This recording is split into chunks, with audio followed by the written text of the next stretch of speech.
Prefacio. El artista es creador de belleza. Revelar el arte y ocultar al artista es la meta del arte. El crítico es quien puede traducir de manera distinta o con nuevos materiales su impresión de la belleza. La forma más elevada de la crítica y también la más rastrera es una modalidad de autobiografía. Quienes descubren significados ruines en cosas hermosas están corrompidos sin ser elegantes, lo que es un defecto. Quienes encuentran significados bellos en cosas hermosas son espíritus cultivados. Para ellos hay esperanza. Son los elegidos, y en su caso las cosas hermosas solo significan belleza. No existen libros morales o inmorales. Los libros están bien o mal escritos, eso es todo. La aversión del siglo por el realismo es la rabia de Calibán al verse la cara en el espejo. La aversión del siglo por el romanticismo es la rabia de Calibán al no verse la cara en un espejo. La vida moral del hombre forma parte de los temas del artista, pero la moralidad del arte consiste en hacer un uso perfecto de un medio imperfecto. Ningún artista desea probar nada. Incluso las cosas que son verdad se pueden probar. El artista no tiene preferencias morales. Una preferencia moral en un artista es un imperdonable amaneramiento de estilo. Ningún artista es morboso. El artista está capacitado para expresarlo todo. Pensamiento y lenguaje son, para el artista, los instrumentos de su arte. El vicio y la virtud son los materiales del artista. Desde el punto de vista de la forma, el modelo de todas las artes es el arte del músico. Desde el punto de vista del sentimiento, el modelo es el talento del actor. Todo arte es a la vez superficie y símbolo. Quienes profundizan sin contentarse con la superficie, se exponen a las consecuencias. Quienes penetran en el símbolo se exponen a las consecuencias. Lo que en realidad refleja el arte es al espectador y no la vida. La diversidad de opiniones sobre una obra de arte muestra que esa obra es nueva, compleja y que está viva. Cuando los críticos disienten, el artista está de acuerdo consigo mismo. A un hombre le podemos perdonar que haga algo útil siempre que no lo admire. La única excusa para hacer una cosa inútil es admirarla infinitamente. Todo arte es completamente inútil. Oscar Wilde. Capítulo 1. El intenso perfume de las rosas embalsamaba el estudio y, cuando la ligera brisa agitaba los árboles del jardín, entraba por la puerta abierta un intenso olor a lilas o el aroma más delicado de las flores rosadas de los espinos. Lord Henry Wotton, que había consumido ya, según su costumbre, innumerables cigarrillos, vislumbraba desde el extremo del sofá donde estaba tumbado, tapizado al estilo de las alfombras persas, el resplandor de las floraciones de un codeso, de dulzura y color de miel, cuyas ramas estremecidas apenas parecían capaces de soportar el peso de una belleza tan deslumbrante como la suya. Y de cuando en cuando, las sombras fantásticas de pájaros en vuelo se deslizaban sobre las largas cortinas de seda india colgadas delante de las inmensas ventanas, produciendo algo así como un efecto japonés, lo que le hacía pensar en los pintores de Tokio, de rostros tan pálidos como el jade, que, por medio de un arte necesariamente inmóvil, tratan de transmitir la sensación de velocidad y de movimiento. El zumbido obstinado de las abejas, abriéndose camino entre el alto césped sin cegar, o dando vueltas con monótona insistencia en torno a los polvorientos cuernos dorados de las desordenadas madreselvas, parecían hacer más opresiva la quietud, mientras los ruidos confusos de Londres eran como las notas graves de un órgano lejano.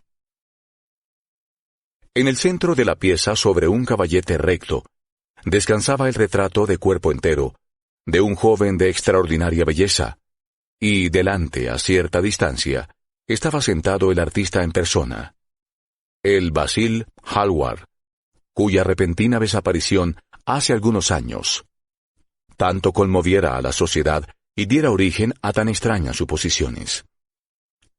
Al contemplar la figura apuesta y elegante que con tanta habilidad había reflejado, gracias a su arte, una sonrisa de satisfacción, que quizá hubiera podido prolongarse, iluminó su rostro.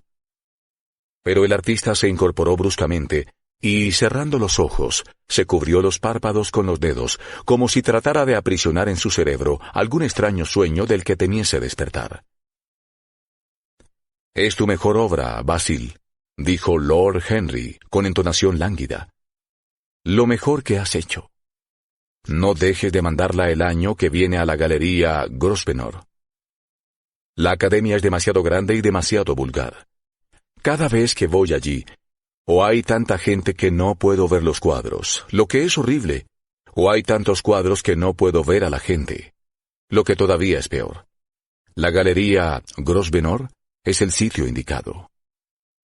«No creo que lo mande a ningún sitio», respondió el artista, echando la cabeza hacia atrás de la curiosa manera que siempre hacía reír a sus amigos de Oxford. «No mandaré el retrato a ningún sitio». Lord Henry alzó las cejas y lo miró con asombro a través de las delgadas volutas de humo que, al salir de su cigarrillo con mezcla de opio, se retorcían adoptando extrañas formas. «¿No lo vas a enviar a ningún sitio? ¿Por qué, mi querido amigo? ¿Qué razón podrías aducir? ¿Porque sois unas gentes tan raras los pintores? Hacéis cualquier cosa para ganaros una reputación, pero tan pronto como la tenéis, se diría que os sobra. Es una tontería, porque en el mundo solo hay algo peor que ser la persona de la que se habla, y es ser alguien de quien no se habla. Un retrato como ese te colocaría muy por encima de todos los pintores ingleses, jóvenes, y despertaría los celos de los viejos. Si es que los viejos son aún susceptibles de emociones». «Sé que te vas a reír de mí», replicó Hallward, «pero no me es posible exponer ese retrato.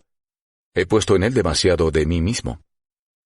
Lord Henry, estirándose sobre el sofá, dejó escapar una carcajada.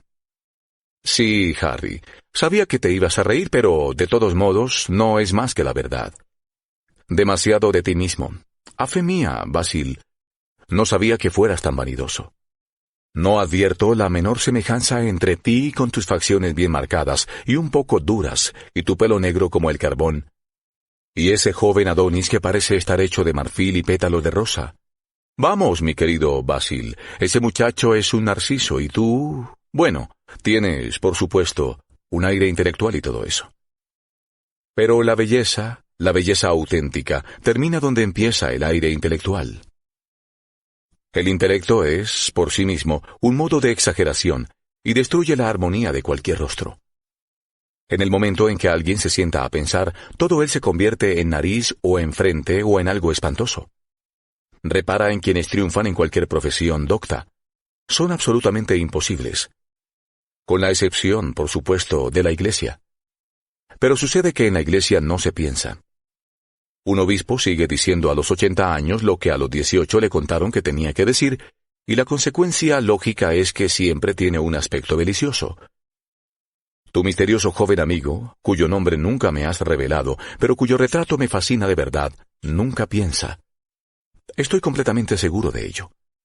Es una hermosa criatura, descerebrada, que debería estar siempre aquí en invierno, cuando no tenemos flores que mirar, y también en verano, cuando buscamos algo que nos enfríe la inteligencia.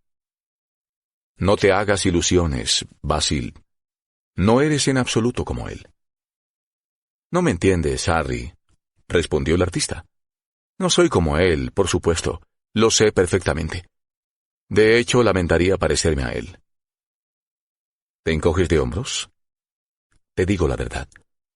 Hay un destino adverso ligado a la superioridad corporal o intelectual. El destino adverso que persigue por toda la historia los pasos vacilantes de los reyes. Es mucho mejor no ser diferente de la mayoría. Los feos y los estúpidos son quienes mejor lo pasan en el mundo. Se pueden sentar a sus anchas y ver la función con la boca abierta. Aunque no sepan nada de triunfar, se ahorran al menos los desengaños de la derrota. Viven como todos deberíamos vivir, tranquilos, despreocupados, impasibles. Ni provocan la ruina de otros, ni la reciben de manos ajenas. Tu situación social y tu riqueza, Harry. Mi cerebro, el que sea. Mi arte, cualquiera que sea su valor. La postura de Dorian Gray. Todos vamos a sufrir por lo que los dioses nos han dado, y a sufrir terriblemente. ¿Dorian Gray? ¿Es así como se llama? preguntó Lord Henry, atravesando el estudio en dirección a Basil Hallward. Sí, así es como se llama. No tenía intención de decírtelo. Pero, ¿por qué no? No te lo puedo explicar. Cuando alguien me gusta muchísimo, nunca le digo su nombre a nadie. Es como entregar una parte de esa persona. Con el tiempo he llegado a amar el secreto. Parece ser lo único capaz de hacer misteriosa o maravillosa la vida moderna. Basta esconder la cosa más corriente para hacerla deliciosa.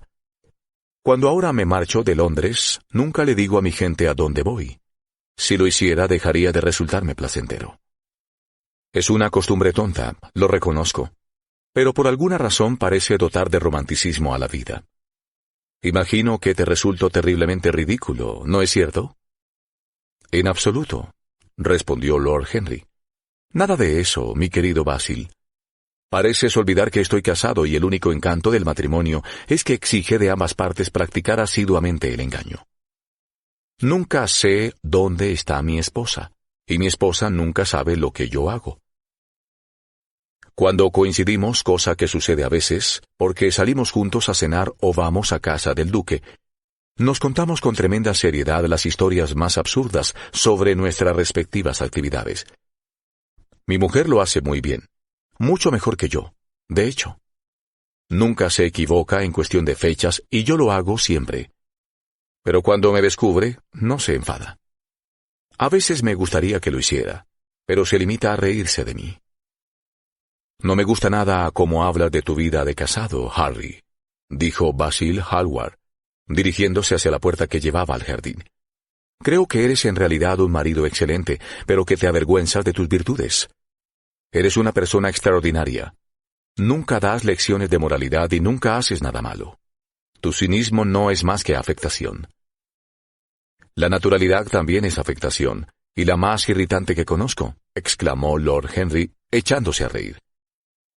Los dos jóvenes salieron juntos al jardín, acomodándose en un amplio banco de bambú colocado a la sombra de un laurel. La luz del sol resbalaba sobre las hojas enceradas. Sobre la hierba temblaban margaritas blancas. Después de un silencio, Lord Henry sacó su reloj de bolsillo. «Mucho me temo que he de marcharme, Basil», murmuró. «Pero antes de irme, insisto en que me respondas a la pregunta que te he hecho hace un rato». «¿Cuál era?», dijo el pintor, sin levantar los ojos del suelo. «Lo sabes perfectamente». «No lo sé, Harry». «Bueno, pues te lo diré. Quiero que me expliques por qué no vas a exponer el retrato de Dorian Gray. Quiero la verdadera razón». «Te la he dado». «No, no lo has hecho. Me has dicho que hay demasiado de ti en ese retrato. Y eso es una chiquillada». «Harry», dijo Basil Hallward, mirándolo directamente a los ojos. «Todo un retrato que se pinta de corazón es un retrato del artista, no de la persona que posa. El modelo no es más que un accidente, la ocasión. No es a él a quien revela el pintor. Es más bien el pintor quien, sobre el lienzo coloreado, se revela. La razón de que no exponga el cuadro es que tengo miedo de haber mostrado el secreto de mi alma». Lord Henry rió. «¿Y cuál es?», preguntó. «Te lo voy a decir», respondió Hallward. Pero lo que apareció en su rostro fue una expresión de perplejidad. «Soy todo oídos, Basil», insistió su acompañante mirándolo de reojo.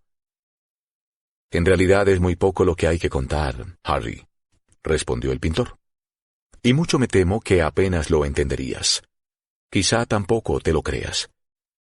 Lord Henry sonrió, y agachándose arrancó de entre el césped una margarita de pétalos rosados y se puso a examinarla. «Estoy seguro de que lo entenderé», replicó, contemplando fijamente el pequeño disco dorado con plumas blancas. «Y en cuanto a creer cosas, me puedo creer cualquiera con tal de que sea totalmente increíble». El aire arrancó algunas flores de los árboles, y las pesadas floraciones de lilas con sus pléyades de estrellas se balancearon lánguidamente. Un saltamontes empezó a cantar junto a la valla, y una libélula, larga y delgada como un hilo azul, pasó flotando sobre sus alas de gasa marrón. Lord Henry tuvo la impresión de oír los latidos del corazón de Basil Hallward y se preguntó qué iba a suceder. Es una historia muy sencilla, dijo el pintor después de algún tiempo. Hace 2 meses asistí a una de esas fiestas de Lady Brandon, a las que va tanta gente. Ya sabes que nosotros, los pobres artistas, tenemos que aparecer en sociedad de cuando en cuando para recordar al público que no somos salvajes. Vestidos de etiqueta y con corbata blanca, como una vez me dijiste, cualquiera. Hasta un corredor de bolsa puede ganarse reputación de civilizado. Bien. Cuando llevaba unos 10 minutos en el salón, charlando con imponentes viudas demasiado enjolladas y tediosos académicos, noté de pronto que alguien me miraba. Al darme la vuelta vi a Dorian Gray por vez primera. Cuando nuestros ojos se encontraron, me noté palidecer. Una extraña sensación de terror se apoderó de mí. Supe que tenía delante a alguien con una personalidad tan fascinante que, si yo se lo permitía, iba a absorber toda mi existencia, el alma entera, incluso mi arte. Yo no deseaba ninguna influencia exterior en mi vida. Tú sabes perfectamente lo independiente que soy por naturaleza. Siempre he hecho lo que he querido, al menos hasta que conocí a Dorian Gray.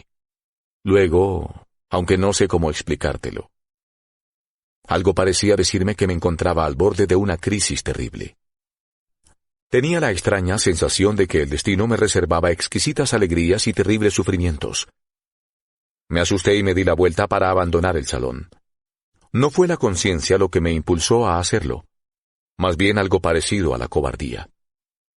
No me atribuyo ningún mérito por haber tratado de escapar. Conciencia y cobardía son en realidad lo mismo, Basil. La conciencia es la marca registrada de la empresa. Eso es todo. No lo creo, Harry, y me parece que tampoco lo crees tú. Fuera cual fuese mi motivo, y quizás se tratara orgullo, porque he sido siempre muy orgulloso, conseguí llegar a duras penas hasta la puerta. Pero allí, por supuesto, me tropecé con Lady Brandon. «¿No irá usted a marcharse tan pronto, señor Hallward?», me gritó. ¿Recuerdas la voz tan peculiarmente estridente que tiene? Sí, es un pavo real, en todo menos en la belleza, dijo Lord Henry, deshaciendo la margarita con sus largos dedos nerviosos. No me pude librar de ella. Me presentó a altezas reales, a militares y aristócratas, y a señoras mayores con gigantescas diademas y narices de oro. Habló de mí como de su amigo más querido. Solo había estado una vez con ella, pero se le metió en la cabeza convertirme en la celebridad de la velada. Creo que por entonces algún cuadro mío tuvo un gran éxito, o al menos se habló de él en los periódicos sensacionalistas, que son el criterio de la inmoralidad del siglo XIX.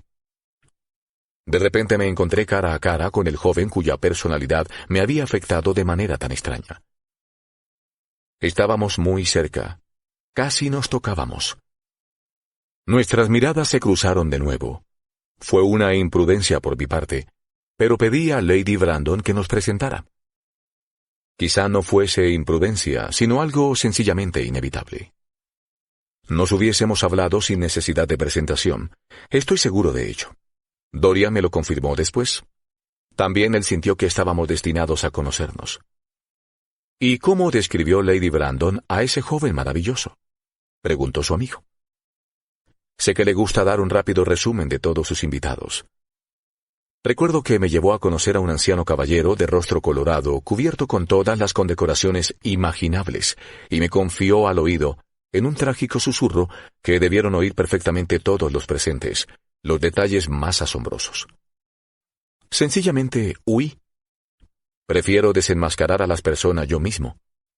Pero Lady Brandon trata a sus invitados exactamente como un subastador trata a sus mercancías.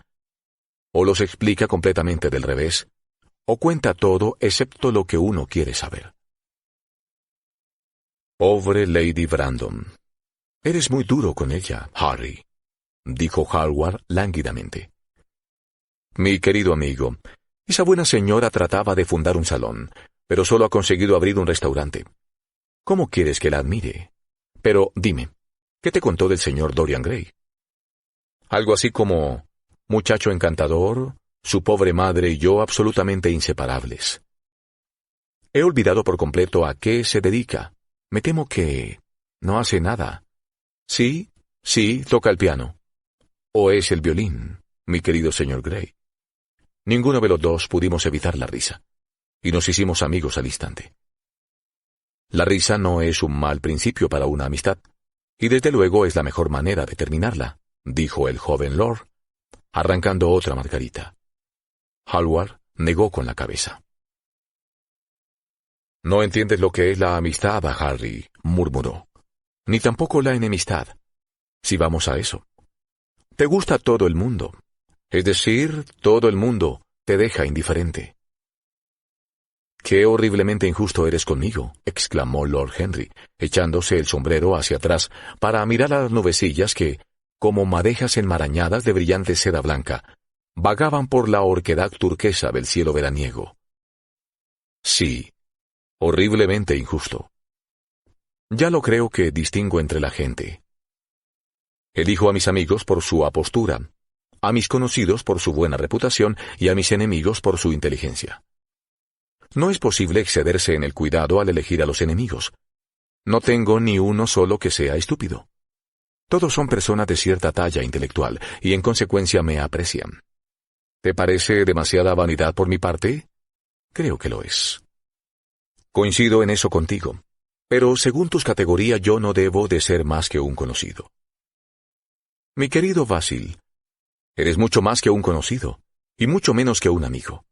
Algo así como un hermano, ¿no es cierto? Ah, los hermanos. No me gustan los hermanos. Mi hermano mayor no se muere, y los menores nunca hacen otra cosa. «Harry», exclamó Hallward frunciendo el ceño. «No hablo del todo en serio, pero me es imposible no detestar a mi familia. Imagino que se debe a que nadie soporta a las personas que tienen sus mismos defectos. Entiendo perfectamente la indignación de la democracia inglesa ante lo que llaman los vicios de las clases altas. Las masas consideran que embriaguez, estupidez e inmoralidad deben ser exclusivo patrimonio suyo. Y cuando alguno de nosotros se pone en ridículo, nos ven como cazadores furtivos en sus tierras. Cuando el pobre Southwark tuvo que presentarse en el tribunal de divorcios, la indignación de las masas fue realmente magnífica. Y, sin embargo, no creo que el 10% del proletariado viva correctamente. No estoy de acuerdo con una sola palabra de lo que ha dicho y, lo que es más, estoy seguro de que a ti te sucede lo mismo. Lord Henry se acarició la afilada barba castaña y se golpeó la punta de una bota de charol con el bastón de caoba. «¿Qué inglés eres, Basil? Es la segunda vez que haces hoy esa observación. Si se presenta una idea a un inglés auténtico, lo que siempre es una imprudencia, nunca se le ocurre ni por lo más remoto pararse a pensar si la idea es verdadera o falsa. Lo único que considera importante es si el interesado cree lo que dice. Ahora bien, el valor de una idea no tiene nada que ver con la sinceridad de la persona que la expone. En realidad es probable que cuanto más insincera sea la persona, más puramente intelectual sea la idea, ya que en ese caso no estará coloreada ni por sus necesidades, ni por sus deseos, ni por sus prejuicios. No pretendo, sin embargo, discutir contigo ni de política, ni de sociología, ni de metafísica. Las personas me gustan más que los principios, y las personas sin principios me gustan más que nada en el mundo. Cuéntame más cosas acerca de Dorian Gray. ¿Lo ves con frecuencia? Todos los días. No sería feliz si no lo viera todos los días. Me es absolutamente necesario. Extraordinario. Creía que solo te interesaba el arte. Dorian es todo mi arte, dijo el pintor gravemente. A veces pienso, Harry, que la historia del mundo solo ha conocido dos eras importantes. La primera es la que ve la aparición de una nueva técnica artística. La segunda, la que asiste a la aparición de una nueva personalidad, también para el arte. Lo que fue la invención de la pintura al óleo para los venecianos, o el rostro de Antinous para los últimos escultores griegos, lo será algún día para mí el rostro de Dorian Gray. No es solo que lo utilice como modelo para pintar, para dibujar, para hacer apuntes. He hecho todo eso, por supuesto. Pero para mí es mucho más que un modelo o un tema. No te voy a decir que esté insatisfecho con lo que he conseguido, ni que su belleza sea tal que el arte no pueda expresarla. No hay nada que el arte no pueda expresar, Y sé que lo que he hecho desde que conocí a Dorian Gray es bueno, es lo mejor que he hecho nunca. Pero, de alguna manera curiosa, no sé si me entenderás. Su personalidad me ha sugerido una manera completamente nueva, un nuevo estilo. Veo las cosas de manera distinta, las pienso de forma diferente. Ahora soy capaz de recrear la vida de una manera que antes desconocía. Un sueño de belleza en días de meditación. ¿Quién ha dicho eso? No me acuerdo. Pero eso ha sido para mí Dorian Gray. La simple presencia de ese muchacho, porque me parece poco más que un adolescente, aunque pasa de los 20, su simple presencia. Me pregunto si puedes darte cuenta de lo que significa. De manera inconsciente define para mí los trazos de una nueva escuela. Una escuela que tiene toda la pasión del espíritu romántico y toda la perfección de lo griego. La armonía del alma y del cuerpo, ¡qué maravilla! En nuestra locura hemos separado las dos cosas y hemos inventado un realismo que es vulgar y un idealismo hueco. Harry, si supieras lo que Dorian es para mí. ¿Recuerdas aquel paisaje mío por el que Agnew me ofreció tanto dinero, pero del que no quise desprenderme? Es una de las mejores cosas que he hecho nunca. ¿Y por qué? Porque mientras lo pintaba, Dorian Gray estaba a mi lado. Me transmitía alguna influencia sutil y por primera vez en mi vida vi en un simple bosque la maravilla que siempre había buscado y que siempre se me había escapado. Eso que cuentas es extraordinario. He de ver a Dorian Gray. Hallward se levantó del asiento y empezó a pasear por el jardín. Al cabo de unos momentos regresó. «Harry», dijo. «Dorian Gray no es para mí más que un motivo artístico. Quizá tú no veas nada en él. Yo lo veo todo. Nunca está más presente en mi trabajo que cuando no aparece en lo que pinto.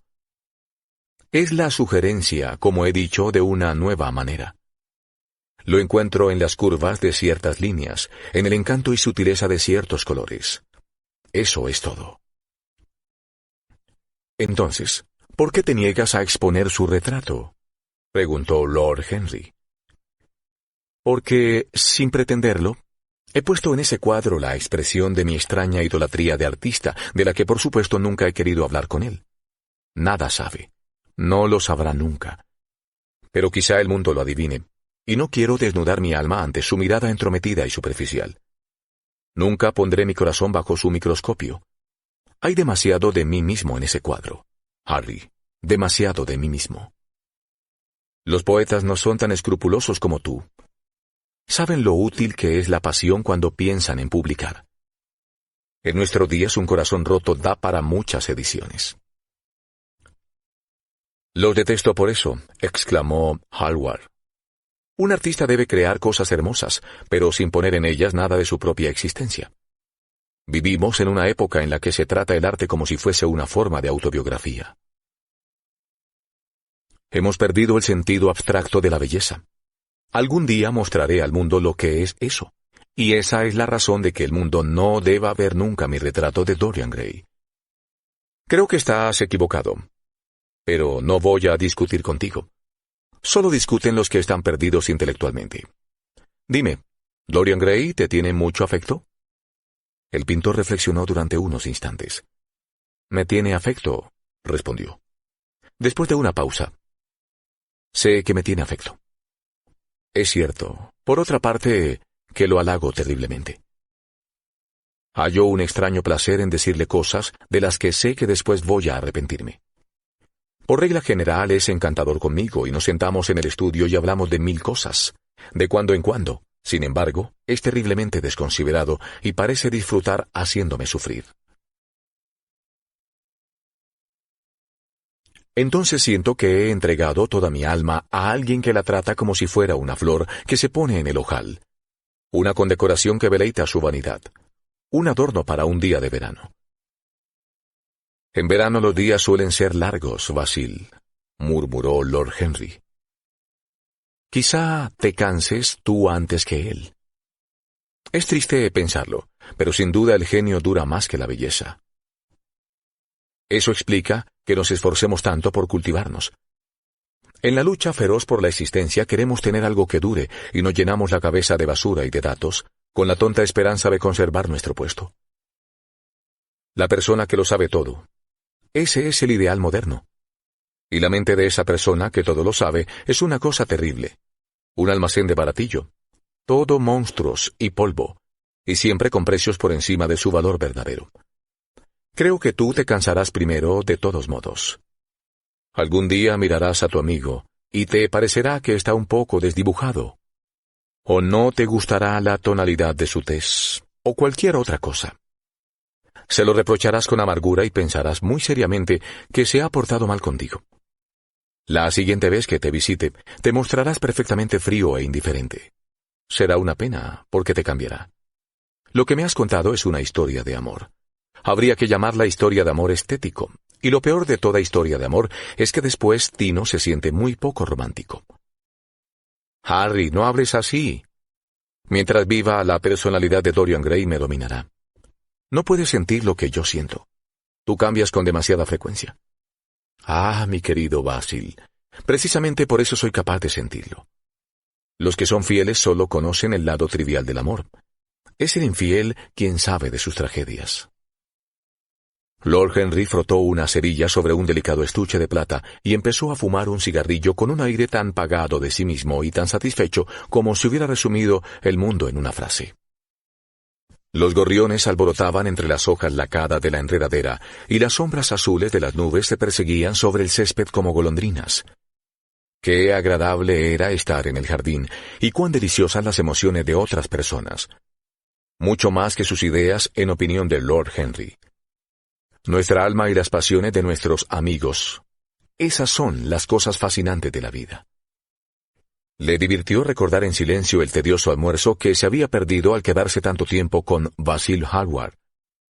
Si hubiera ido a casa de su tía, se habría encontrado sin duda con Lord Goodboy, y solo habrían hablado de alimentar a los pobres y de la necesidad de construir alojamientos modelo.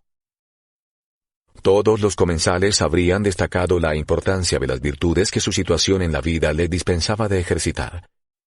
Los ricos hablarían del valor del ahorro, y los ociosos se extenderían elocuentemente sobre la dignidad del trabajo. Era delicioso haber escapado a todo aquello. Mientras pensaba en su tía, algo pareció sorprenderlo.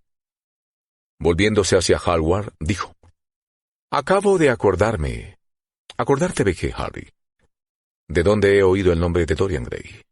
«¿Dónde?», preguntó Hallward, frunciendo levemente el ceño. «No es necesario que te enfades. Fue en casa de mi tía, Lady Agatha. Me dijo que había descubierto a un joven maravilloso que iba a ayudarla en el East End, y que se llamaba Dorian Gray. Tengo que confesar que nunca me contó que fuese bien parecido. Las mujeres no aprecian la belleza, al menos las mujeres honestas. Me dijo que era muy serio y con muy buena disposición. Al instante me imaginé una criatura con gafas y de pelo lacio, horriblemente cubierto de pecas y con enormes pies planos. Ojalá hubiera sabido que se trataba de tu amigo. Me alegro mucho de que no fuese así, Harry. ¿Por qué? No quiero que lo conozcas. ¿No quieres que lo conozca? No. El señor Dorian Gray está en el estudio, anunció el mayordomo, entrando en el jardín. Ahora tienes que presentármelo, exclamó Lord Henry, riendo. El pintor se volvió hacia su criado, a quien la luz del sol obligaba a parpadear. Dígale al señor Gray que espere, Parker. Me reuniré con él dentro de un momento. El mayordomo hizo una inclinación y se retiró. Hallward se volvió después hacia Lord Henry. Dorian Gray es mi amigo más querido, dijo. Es una persona sencilla y bondadosa. Tu tía estaba en lo cierto al describirlo. No lo eches a perder.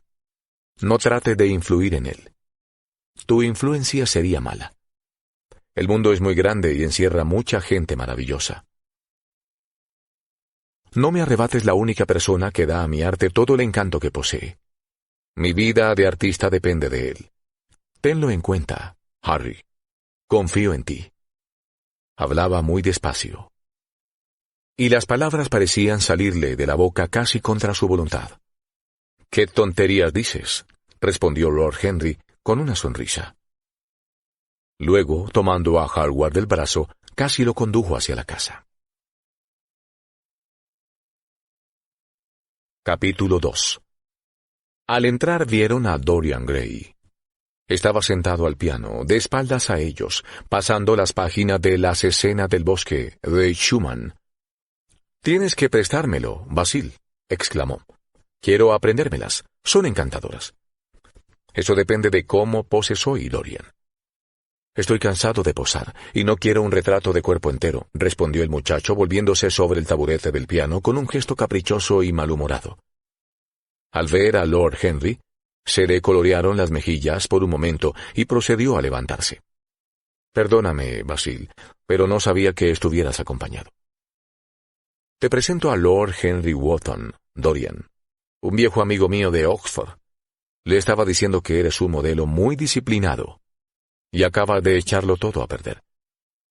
«Excepto el placer de conocerlo a usted, señor Gray», dijo Lord Henry, dando un paso al frente y extendiendo la mano.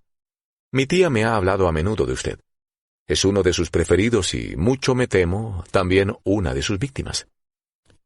«En el momento actual estoy en la lista negra de Lady Agatha», respondió Dorian, con una divertida expresión de remordimiento. «Prometí ir con ella el martes a un club de Wabi Chapel, y lo olvidé por completo.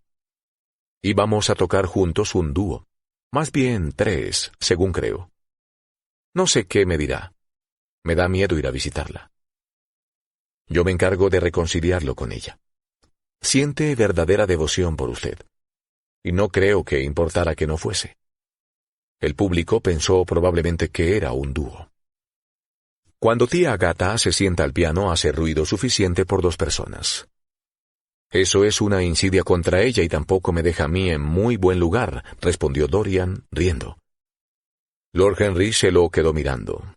Sí, no había la menor duda de que era extraordinariamente bien parecido, con labios muy rojos debidamente arqueados, ojos azules llenos de franqueza, rubios cabellos rizados. Había algo en su rostro que inspiraba inmediata confianza.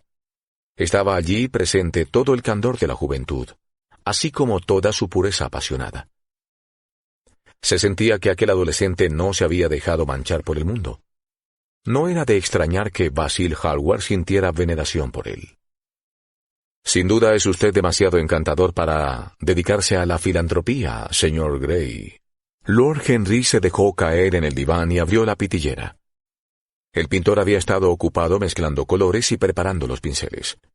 Parecía preocupado, y al oír la última observación de Lord Henry lo miró, vaciló un instante y luego dijo: «Harry, quiero terminar hoy este retrato. Me juzgarás terriblemente descortés si te pido que te vayas». Lord Henry sonrió y miró a Dorian Gray. «¿Tengo que marcharme, señor Gray?», preguntó. «No, por favor, Lord Henry. Ya veo que Basil está hoy de mal humor, y no lo soporto cuando se enfurruña. Además quiero que me explique por qué no debo dedicarme a la filantropía». «No estoy seguro de que deba decírselo, señor Gray. Se trata de un asunto tan tedioso que habría que hablar en serio de ello. Pero desde luego no saldré corriendo después de haberme dicho usted que me quede. No te importa demasiado, ¿verdad, Basil? Me has dicho muchas veces que te gusta que tus hermanas tengan a alguien con quien charlar». Hallward se mordió los labios. «Si Dorian lo desea, claro que te puedes quedar. Los caprichos de Dorian son leyes para todo el mundo, excepto para él». Lord Henry recogió su sombrero y sus guantes. «Eres muy insistente, Basil, pero desgraciadamente debo irme. Prometí reunirme con una persona en el Orleans. Hasta la vista, señor Gray. Venga a verme alguna tarde a Curzon Street. Casi siempre estoy en casa a las 5. Escríbame cuando decida ir. Sentiría mucho perderme su visita». «Basil», exclamó Dorian Gray, «si Lord Henry Wotton se marcha, me iré yo también. Nunca despegas los labios cuando pintas, y es muy aburrido estar de pie en un estrado y tratar de parecer contento. Pídele que se quede. Insisto». «Quédate, Harry, para complacer a Dorian y para complacerme a mí», dijo Hallward, sin apartar los ojos del cuadro. «Es muy cierto que nunca hablo cuando estoy trabajando, y tampoco escucho lo que debe de ser increíblemente tedioso para mis pobres modelos. Te suplico que te quedes». «¿Y qué va a ser del caballero que me espera en el Orleans?» El pintor se echó a reír. No creo que eso sea un problema. Siéntate otra vez, Harry. Y ahora, Dorian, sube al estrado y no te muevas demasiado ni prestes atención a lo que dice Lord Henry. Tiene una pésima influencia sobre todos mis amigos, sin otra excepción que yo. Dorian Gray subió al estrado con el aspecto de un joven mártir griego, e hizo una ligera mueca de descontento dirigida a Lord Henry que le inspiraba ya una gran simpatía. Era tan distinto de Basil, producían un contraste muy agradable, y tenía una voz muy bella. ¿Es cierto que ejerce usted una pésima influencia, Lord Henry?, le preguntó al cabo de unos instantes. ¿Tan mala como dice Basil? Las buenas influencias no existen, señor Gray. Toda influencia es inmoral. Inmoral desde el punto de vista científico. ¿Por qué? Porque influir en una persona es darle la propia alma. Esa persona deja de pensar sus propias ideas y de arder con sus pasiones. Sus virtudes dejan de ser reales. Sus pecados, si es que los pecados existen, son prestados. Se convierte en eco de la música de otro, en un actor que interpreta un papel que no se ha escrito para él. La finalidad de la vida es el propio desarrollo. Alcanzar la plenitud de la manera más perfecta posible, para eso estamos aquí. En la actualidad las personas se tienen miedo. Han olvidado el mayor de todos los deberes, lo que cada uno se debe a sí mismo. Son caritativos, por supuesto. Dan de comer al hambriento y visten al desnudo. Pero sus almas pasan hambre y ellos mismos están desnudos. Nuestra raza ha dejado de tener valor. Quizá no lo haya tenido nunca. El miedo a la sociedad, que es la base de la moral. El miedo a Dios, que es el secreto de la religión. Esas son las dos cosas que nos gobiernan, y, sin embargo... Vuelve la cabeza un poquito más hacia la derecha. Dorian, como un buen chico, dijo el pintor, enfrascado en su trabajo, solo consciente de que en el rostro del muchacho había aparecido una expresión completamente nueva. Y sin embargo, continuó Lord Henry con su voz grave y musical y con el peculiar movimiento de la mano que le era tan característico y que ya lo distinguía incluso en los días de Eton. Creo que si un hombre viviera su vida de manera total y completa, si diera forma a todo sentimiento, expresión a todo pensamiento, realidad a todo sueño, creo que el mundo recibiría tal empujón de alegría que olvidaríamos todas las enfermedades del medievalismo y regresaríamos al ideal heleno. Puede que incluso a algo más delicado, más rico que el ideal heleno. Pero hasta el más valiente de nosotros tiene miedo de sí mismo. La mutilación del salvaje encuentra su trágica supervivencia en la autorrenuncia que desfigura nuestra vida. Se nos castiga por nuestras negativas. Todos los impulsos que nos esforzamos por estrangular se multiplican en la mente y nos envenenan. Que el cuerpo peque una vez y se habrá liberado de su pecado, porque la acción es un modo de purificación. Después no queda nada, excepto el recuerdo de un placer o la voluptuosidad de un remordimiento. La única manera de librarse de la tentación es ceder ante ella. Si se resiste, el alma enferma, anhelando lo que ella misma se ha prohibido, deseando lo que sus leyes monstruosas han hecho monstruoso e ilegal. Se ha dicho que los grandes acontecimientos del mundo suceden en el cerebro. Es también en el cerebro y solo en el cerebro donde se cometen los grandes pecados. Usted, señor Gray, usted mismo, todavía con las rosas rojas de la juventud y las blancas de la infancia, ha tenido pasiones que le han hecho asustarse. Pensamientos que le han llenado de terror. Sueños y momentos de vigilia cuyo simple recuerdo puede teñirle las mejillas de vergüenza. «Basta», balbuceó Dorian Gray. «Basta. Me desconcierta usted. No sé qué decir. Hay una manera de responderle, pero no la encuentro. No hable. Déjeme pensar. O más bien, deje que trate de pensar». Durante cerca de 10 minutos siguió allí, inmóvil, los labios abiertos y un brillo extraño en la mirada. Era vagamente consciente de que influencias completamente nuevas actuaban en su interior, aunque le parecía a él, procedían en realidad de sí mismo. Las pocas palabras que el amigo de Basil le había dicho, palabras lanzadas al azar, sin duda y caprichosamente paradójicas, habían tocado alguna cuerda secreta, nunca pulsada anteriormente, pero que sentía ahora vibrar y palpitar con peculiares estremecimientos. La música le afectaba de la misma manera. La música le había conmovido muchas veces, pero la música no era directamente inteligible. No era un mundo nuevo, sino más bien otro caos creado en nosotros. Palabras, simples palabras. Qué terribles eran. Qué claras y qué agudas y crueles. No era posible escapar. Y, sin embargo, qué magia tan sutil había en ellas. Parecían tener la virtud de dar una forma plástica a cosas informes y poseer una música propia tan dulce como la de una viola o la de un laúd. Simples palabras. ¿Había algo tan real como las palabras? Sí. Hubo cosas en su infancia que nunca entendió, pero que ahora entendía. La vida, de repente, adquirió a sus ojos un color rojo encendido. Le pareció que había estado caminando sobre fuego. ¿Por qué no lo había sabido antes? Con una sonrisa sutil, Lord Henry lo observaba. Sabía cuál era el momento psicológico en el que no había que decir nada. Estaba sumamente interesado, sorprendido de la impresión producida por sus palabras. Y al recordar un libro que había leído a los 16 años, un libro que le reveló muchas cosas que antes no sabía, se preguntó si Dorian Gray estaba teniendo una experiencia similar. Él no había hecho más que lanzar una flecha al aire. ¿Había dado en el blanco? Qué fascinante era aquel muchacho. Hallward pintaba sin descanso con aquellas maravillosas y audaces pinceladas suyas que tenían el verdadero refinamiento y la perfecta delicadeza que, al menos en el arte, proceden únicamente de la fuerza. No había advertido el silencio.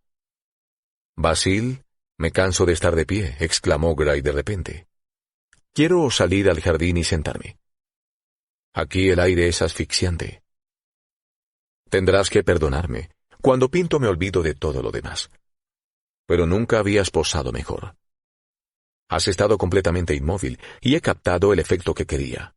Los labios entreabiertos y el brillo en los ojos.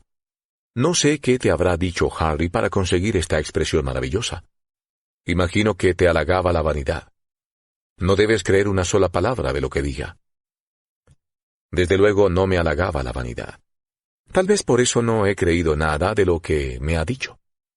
Reconozca que se lo ha creído todo, dijo Lord Henry, lanzándole una mirada soñadora y lánguida. Saldré al jardín con usted. Hace un calor horrible en el estudio. Basil, ofrécenos algo helado para beber, algo que tenga fresas. Por supuesto, Harry. Basta con que llames. En cuanto venga Parker, le diré lo que quieres. He de trabajar el fondo. Me reuniré después con vosotros. No retengas demasiado tiempo a Dorian. Nunca me he sentido tan en forma para pintar como hoy. Va a ser mi obra maestra. Ya lo es, tal como está ahora. Lord Henry salió al jardín y encontró a Dorian Gray con el rostro hundido en las grandes flores del lilo, bebiendo febrilmente su perfume fresco, como si se tratase de vino. Se le acercó y le puso una mano en el hombro. «Está usted en lo cierto al hacer eso», murmuró. «Nada, excepto los sentidos, puede curar el alma, como tampoco nada, excepto el alma, puede curar los sentidos». El muchacho se sobresaltó apartándose. Llevaba la cabeza descubierta y las hojas del arbusto le habían despeinado, enredando las hebras doradas. Había miedo en sus ojos, como sucede cuando se despierta alguien de repente. Le vibraron las aletas de la nariz y algún nervio escondido agitó el rojo de sus labios, haciéndolos temblar. «Sí», prosiguió Lord Henry, «ese es uno de los grandes secretos de la vida. Curar el alma por medio de los sentidos, y los sentidos con el alma. Usted es una criatura asombrosa. Sabe más de lo que cree saber, pero menos de lo que quiere». Dorian Gray frunció el ceño y apartó la cabeza. Le era imposible dejar de mirar con buenos ojos a aquel joven alto y elegante que tenía al lado. Su rostro moreno y romántico y su aire cansado le interesaban. Había algo en su voz grave y lánguida absolutamente fascinante. Sus manos blancas, tranquilas, que tenían incluso algo de flores, poseían un curioso encanto. Se movían, cuando Lord Henry hablaba, de manera musical, y parecían poseer un lenguaje propio. Pero Lord Henry le asustaba y se avergonzaba de sentir miedo. ¿Cómo era que un extraño le había hecho descubrirse a sí mismo? Conocía a Hallward desde hacía meses, pero la amistad entre ambos no lo había cambiado. De repente, sin embargo, se había cruzado con alguien que parecía descubrirle el misterio de la existencia. Aunque, de todos modos, ¿qué motivo había para sentir miedo? Él no era un colegial ni una muchachita. Era absurdo asustarse. «Sentémonos a la sombra», dijo Lord Henry. «Parker nos ha traído las bebidas, y si se queda usted más tiempo bajo este sol de justicia se le echará a perder la tez, y Basil nunca lo volverá a retratar. No debe permitir que el sol lo queme. Sería muy poco favorecedor». «¿Qué importancia tiene eso?», exclamó Dorian Gray, riendo, mientras se sentaba en un banco al fondo del jardín. «Toda la importancia del mundo, señor Gray». «¿Por qué?». «Porque posee usted la más maravillosa juventud, y la juventud es lo más precioso que se puede poseer». «No lo siento yo así, Lord Henry». «No, no lo siente ahora. Pero algún día, cuando sea viejo y feo y esté lleno de arrugas, cuando los pensamientos le hayan marcado la frente con sus pliegues y la pasión le haya quemado los labios con sus odiosas brasas, lo sentirá y lo sentirá terriblemente. Ahora, donde quiera que vaya, seduce a todo el mundo. ¿Será siempre así? Posee usted un rostro extraordinariamente agraciado, señor Gray. No frunza el ceño». «Es cierto. Y la belleza es una manifestación de genio. Está incluso por encima del genio, puesto que no necesita explicación. Es uno de los grandes dones de la naturaleza, como la luz del sol, o la primavera, o el reflejo en aguas oscuras de esa concha de plata a la que llamamos luna. No admite discusión. Tiene un derecho divino de soberanía. Convierte en príncipes a quienes la poseen. Se sonríe. Cuando la haya perdido, no sonreirá. La gente dice a veces que la belleza es solo superficial. Tal vez, pero al menos no es tan superficial como el pensamiento. Para mí la belleza es la maravilla de las maravillas. Tan solo las personas superficiales no juzgan por las apariencias. El verdadero misterio del mundo es lo visible, no lo que no se ve. Sí, señor Gray, los dioses han sido buenos con usted. Pero lo que los dioses dan también lo quitan, y muy pronto. Solo dispone de unos pocos años en los que vivir de verdad, perfectamente y con plenitud. Cuando se le acabe la juventud desaparecerá la belleza, y entonces descubrirá de repente que ya no le quedan más triunfos, o habrá de contentarse con unos triunfos insignificantes, que el recuerdo de su pasado esplendor hará más amargos que las derrotas. Cada mes que expira lo acerca un poco más a algo terrible. El tiempo tiene celos de usted y lucha contra sus lirios y sus rosas. Se volverá cetrino, se le hundirán las mejillas y sus ojos perderán el brillo. Sufrirá horriblemente. Disfrute plenamente de la juventud mientras la posee.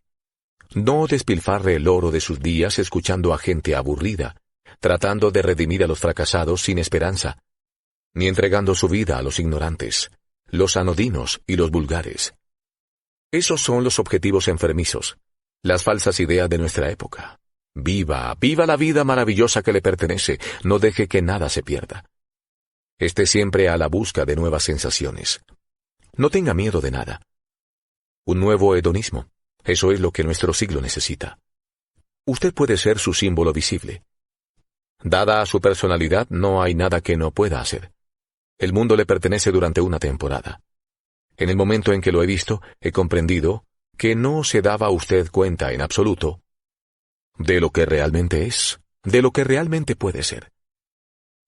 Había en usted tantas cosas que me encantaban que he sentido la necesidad de hablarle un poco de usted. He pensado en la tragedia que sería malgastar lo que posee. Porque su juventud no durará mucho, demasiado poco, a decir verdad. Las flores sencillas del campo se marchitan, pero florecen de nuevo. Las flores del codeso serán tan amarillas el próximo junio como ahora. Dentro de un mes habrá estrellas moradas en las clemátides, y año tras año la verde noche de sus hojas sostendrá sus flores moradas. Pero nosotros nunca recuperamos nuestra juventud. El pulso alegre que late en nosotros cuando tenemos 20 años se vuelve perezoso con el paso del tiempo. Nos fallan las extremidades, nuestros sentidos se deterioran. Nos convertimos en espantosas marionetas, obsesionados por el recuerdo de las pasiones que nos asustaron en demasía, y el de las exquisitas tentaciones a las que no tuvimos el valor de sucumbir. Juventud, juventud. No hay absolutamente nada en el mundo excepto la juventud. Dorian Gray escuchaba, los ojos muy abiertos, asombrado. El ramillete de lila se le cayó al suelo. Una sedosa abeja zumbó a su alrededor por un instante. Luego empezó a trepar con dificultad por los globos estrellados de cada flor. Dorian Gray la observó con el extraño interés por las cosas triviales que tratamos de fomentar cuando las más importantes nos asustan, o cuando nos embarga alguna nueva emoción que no sabemos expresar, o cuando alguna idea que nos aterra pone repentino sitio a la mente y exige nuestra rendición. Al cabo de algún tiempo la abeja alzó el vuelo. Dorian Gray la vio introducirse en la campanilla de una enredadera. La flor pareció estremecerse y luego se balanceó suavemente hacia adelante y hacia atrás. De repente el pintor apareció en la puerta del estudio y con gestos bruscos les indicó que entraran en la casa. Dorian Gray y Lord Henry se miraron y sonrieron. «Estoy esperando», exclamó Hallward. «Vengan, por favor. La luz es perfecta. Tráiganse los vasos». Se levantaron y recorrieron juntos la senda. 2 mariposas verdes y blancas se cruzaron con ellos, y en el peral que ocupaba una esquina del jardín, un mirlo empezó a cantar. «Se alegra de haberme conocido, señor Gray», dijo Lord Henry mirándolo. «Sí, ahora sí. Me pregunto si me alegraré siempre». «Siempre. Terrible palabra. Hace que me estremezca cuando la oigo. Las mujeres son tan aficionadas a usarla. Echan a perder todas las historias de amor intentando que duren para siempre. Es además una palabra sin sentido. La única diferencia entre un capricho y una pasión para toda la vida es que el capricho dura un poco más». Al entrar en el estudio, Dorian Gray puso una mano en el brazo de Lord Henry. «En ese caso, que nuestra amistad sea un capricho», murmuró, ruborizándose ante su propia audacia. Luego subió al estrado y volvió a posar. Lord Henry se dejó caer en un gran sillón de mimbre y lo contempló. El roce del pincel sobre el lienzo era el único ruido que turbaba la quietud, excepto cuando, de tarde en tarde, Hallward retrocedía para examinar su obra desde más lejos. En los rayos oblicuos que penetraban por la puerta abierta, el polvo danzaba convertido en oro. El intenso perfume de las rosas parecía envolverlo todo. Al cabo de un cuarto de hora, Hallward dejó de pintar. Miró durante un buen rato a Dorian Gray, y luego durante otro buen rato al cuadro mientras mordía el extremo de uno de sus grandes pinceles y fruncía el ceño. «Está terminado», exclamó por fin, agachándose. Firmó con grandes trazos rojos en la esquina izquierda del lienzo. Lord Henry se acercó a examinar el retrato. Era sin duda una espléndida obra de arte, y el parecido era excelente. «Mi querido amigo», dijo, «te felicito de todo corazón. Es el mejor retrato de nuestra época. Señor Gray, venga a comprobarlo usted mismo». El muchacho se sobresaltó, como despertando de un sueño. «¿Realmente acabado?», murmuró, bajando del estrado. «Totalmente», dijo el pintor, «y hoy has posado mejor que nunca. Te estoy muy agradecido». «Eso me lo debes enteramente a mí», intervino Lord Henry. «¿No es así, señor Gray?» Dorian, sin responder, avanzó con lentitud de espaldas al cuadro y luego se volvió hacia él. Al verlo, retrocedió. Las mejillas encendidas de placer por un momento. Un brillo de alegría se le encendió en los ojos, como si se reconociese por vez primera. Permaneció inmóvil y maravillado, consciente apenas de que Hallward hablaba con él y sin captar el significado de sus palabras. La conciencia de su propia belleza lo asaltó como una revelación. Era la primera vez. Los cumplidos de Basil Hallward le habían parecido hasta entonces simples exageraciones agradables, producto de la amistad. Los escuchaba, se reía con ellos y los olvidaba. No influían sobre él.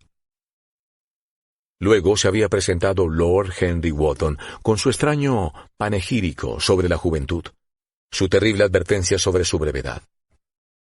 Aquello le había conmovido y ahora, mientras miraba fijamente la imagen de su belleza, con una claridad fulgurante captó toda la verdad.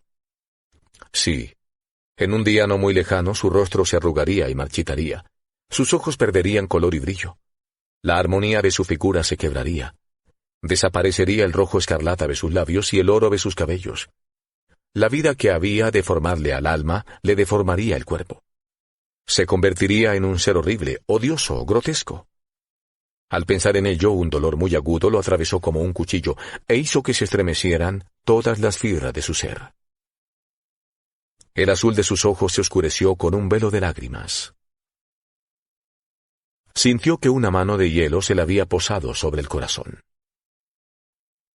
¿No te gusta?, exclamó finalmente Hallward, un tanto dolido por el silencio del muchacho, sin entender su significado. Claro que le gusta, dijo Lord Henry. ¿A quién podría no gustarle? Es una de las grandes obras del arte moderno. Te daré por él lo que quieras pedirme. Debe ser mío. No soy yo su dueño, Harry. ¿Quién es el propietario? Dorian, por supuesto, respondió el pintor. Es muy afortunado. Qué triste resulta, murmuró Dorian Gray, los ojos todavía fijos en el retrato. Me haré viejo, horrible, espantoso. Pero este cuadro siempre será joven. Nunca dejará atrás este día de junio. Si fuese al revés. Si yo me conservase siempre joven y el retrato envejeciera, daría cualquier cosa por eso, daría el alma. No creo que te gustara mucho esa solución, Basil, exclamó Lord Henry riendo. Sería bastante inclemente con tu obra. Me opondría con la mayor energía posible, Harry, dijo Hallward. Dorian Gray se volvió para mirarlo. Estoy seguro de que lo harías. Tu arte te importa más que los amigos. Para ti no soy más que una figurilla de bronce. Ni siquiera eso, me atrevería a decir. El pintor se lo quedó mirando, asombrado. Dorian no hablaba nunca así. ¿Qué había sucedido? Parecía muy enfadado. Tenía el rostro encendido y le ardían las mejillas. Sí, continuó el joven. Para ti soy menos que tu Hermes de marfil o tu Fauno de plata. Esos te gustarán siempre. ¿Hasta cuándo te gustaré yo? Hasta que me salga la primera arruga. Ahora ya sé que cuando se pierde la belleza, mucha o poca, se pierde todo. Tu cuadro me lo ha enseñado. Lord Henry Wotton tiene razón. La juventud es lo único que merece la pena. Cuando descubra que envejezco, me mataré. Hallward palideció y le tomó la mano. Dorian, Dorian, exclamó, no hables así. Nunca he tenido un amigo como tú, ni tendré nunca otro. No me digas que sientes celo de las cosas materiales. Tú estás por encima de todas ellas. Tengo celos de todo aquello cuya belleza no muere. Tengo celos de mi retrato. ¿Por qué ha de conservar lo que yo voy a perder? Cada momento que pasa me quita algo para dárselo a él. Ah, si fuese al revés, si el cuadro pudiera cambiar y ser yo siempre como ahora. ¿Para qué lo has pintado? Se burlará de mí algún día. Se burlará despiadadamente. Los ojos se le llenaron de lágrimas ardientes. Retiró bruscamente la mano y, arrojándose sobre el diván, enterró el rostro entre los cojines, como si estuviera rezando. Esto es obra tuya, Harry, dijo el pintor con amargura. Lord Henry se encogió de hombros. Es el verdadero Dorian Gray, eso es todo. No lo es. Si no lo es, ¿qué tengo yo que ver con eso? Deberías haberte marchado cuando te lo pedí, murmuró. Me quedé cuando me lo pediste, fue la respuesta de Lord Henry. Harry, no me puedo pelear al mismo tiempo con mis dos mejores amigos, pero entre los dos me habéis hecho odiar la más perfecta de mis obras, y voy a destruirla. ¿Qué es, después de todo, excepto lienzo y color? No voy a permitir que un retrato se interponga entre nosotros. Dorian Gray alzó la rubia cabeza del cojín y con el rostro pálido y los ojos enrojecidos por las lágrimas lo miró. Mientras Hallward se dirigía hacia la mesa de madera situada bajo la alta ventana con cortinas. ¿Qué había ido a hacer allí? Los dedos se perdían entre el revoltijo de tubo de estaño y pinceles secos, buscando algo. Sí, el largo cuchillo apaletado con su delgada hoja de acero flexible. Una vez encontrado, se disponía a rasgar la tela. Ahogando un gemido, el muchacho saltó del diván y, corriendo hacia Hallward, le arrancó el cuchillo de la mano, arrojándolo al otro extremo del estudio. «No, Basil, no lo hagas», exclamó. «Sería un asesinato». «Me alegro de que por fin aprecies mi obra, Dorian», dijo fríamente el pintor una vez recuperado de la sorpresa. Había perdido la esperanza. «¿Apreciarla? Me fascina, es parte de mí mismo, lo noto». «Bien. Tan pronto como estés seco, serás barnizado y enmarcado y enviado a tu casa. Una vez allí podrás hacer contigo lo que quieras. Cruzando la estancia tocó la campanilla para pedir té. ¿Tomarás té como es lógico, Dorian? ¿Y tú también, Harry? ¿O estás en contra de placeres tan sencillos? Adoro los placeres sencillos, dijo Lord Henry. Son el último refugio de las almas complicadas. Pero no me gustan las escenas, excepto en el teatro. ¿Qué personas tan absurdas sois los dos? Me pregunto quién definió al hombre como animal racional. Fue la definición más prematura que se ha dado nunca. El hombre es muchas cosas, pero no racional. Y me alegro de ello después de todo. Aunque me gustaría que no os pelearais por el cuadro. Será mucho mejor que me lo des a mí, Basil. Este pobre chico no lo quiere en realidad, y yo en cambio, sí. Si se lo das a otra persona no te lo perdonaré nunca, exclamó Dorian Gray, y no permito que nadie me llame pobre chico. Ya sabes que el cuadro es tuyo, Dorian. Te lo di antes de que existiera. Y también sabe usted, señor Gray, que se ha dejado llevar por los sentimientos y que en realidad no le parece mal que se le recuerde cuán joven es. Me hubiera parecido francamente mal esta mañana, Lord Henry. Ah, esta mañana. Ha vivido usted mucho desde entonces. Se oyó llamar a la puerta. Entró el mayordomo con la bandeja del té y la colocó sobre una mesita japonesa. Se oyó un tintineo de tazas y platillos y el silbido de una tetera georgiana. Entró un paje llevando 2 fuentes con forma de globo. Dorian Gray se acercó a la mesa y sirvió el té. Los otros 2 se acercaron lánguidamente y examinaron lo que había bajo las tapaderas. «Vayamos esta noche al teatro», propuso Lord Henry. «Habrá algo que ver en algún sitio. He quedado para cenar en White's, pero solo se trata de un viejo amigo. De manera que le puedo mandar un telegrama diciendo que estoy enfermo o que no puedo ir en razón de un compromiso ulterior. Creo que sería una excusa bastante simpática, ya que contaría con la sorpresa de la sinceridad». «Es tan aburrido ponerse de etiqueta», murmuró Hallward. «Y cuando ya lo has hecho, se tiene un aspecto tan horroroso». «Sí», respondió Lord Henry distraídamente. «La ropa del siglo XIX es detestable. Tan sombría, tan deprimente. El pecado es el único elemento de color que queda en la vida moderna». «No deberías decir cosas como esa delante de Dorian, Harry». «¿Delante de qué Dorian?» «¿El que nos está sirviendo el té o el del cuadro?» «De ninguno de los dos». «Me gustaría ir al teatro con usted, Lord Henry», dijo el muchacho. «Venga entonces, y tú también, Basil». «La verdad es que no puedo. Será mejor que no. Tengo muchísimo trabajo». «Bien, en ese caso iremos usted y yo, señor Gray». «Encantado».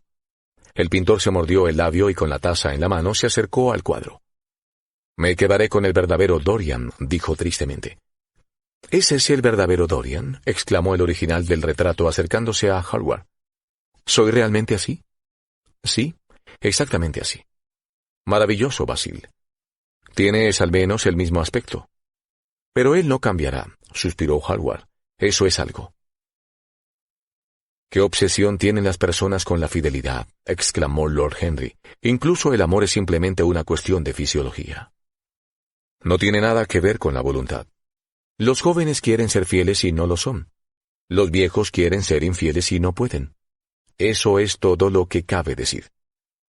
«No vayas esta noche al teatro, Dorian», dijo Hallward. «Quédate a cenar conmigo». «No puedo, Basil». «¿Por qué no?» «Porque he prometido a Lord Henry Wotton ir con él». «No mejorará su opinión de ti porque cumplas tus promesas. Él siempre falta a las suyas. Te ruego que no vayas». Dorian Gray rió y negó con la cabeza. «Te lo suplico». El muchacho vaciló y miró hacia Lord Henry, que los contemplaba desde la mesita del té, con una sonrisa divertida. «Tengo que ir, Basil», respondió el joven. «Muy bien», dijo Hallward, y alejándose, depositó su taza en la bandeja. «Es bastante tarde y dado que tienes que vestirte, será mejor que no pierdas más tiempo. Hasta la vista, Harry. Hasta la vista, Dorian. Ven pronto a verme mañana». «Desde luego». «¿No lo olvidarás?» «No, claro que no», exclamó Dorian. «¿Y Harry?» «Sí, Basil». «Recuerda lo que te pedí cuando estábamos esta mañana en el jardín». «Lo he olvidado. Confío en ti». Quisiera poder confiar yo mismo, dijo Lord Henry riendo. Vamos, señor Gray, mi coche está ahí afuera. Le puedo dejar en su casa. Hasta la vista, Basil. Ha sido una tarde interesantísima. Cuando la puerta se cerró tras ellos, el pintor se dejó caer en un sofá y apareció en su rostro una expresión de sufrimiento.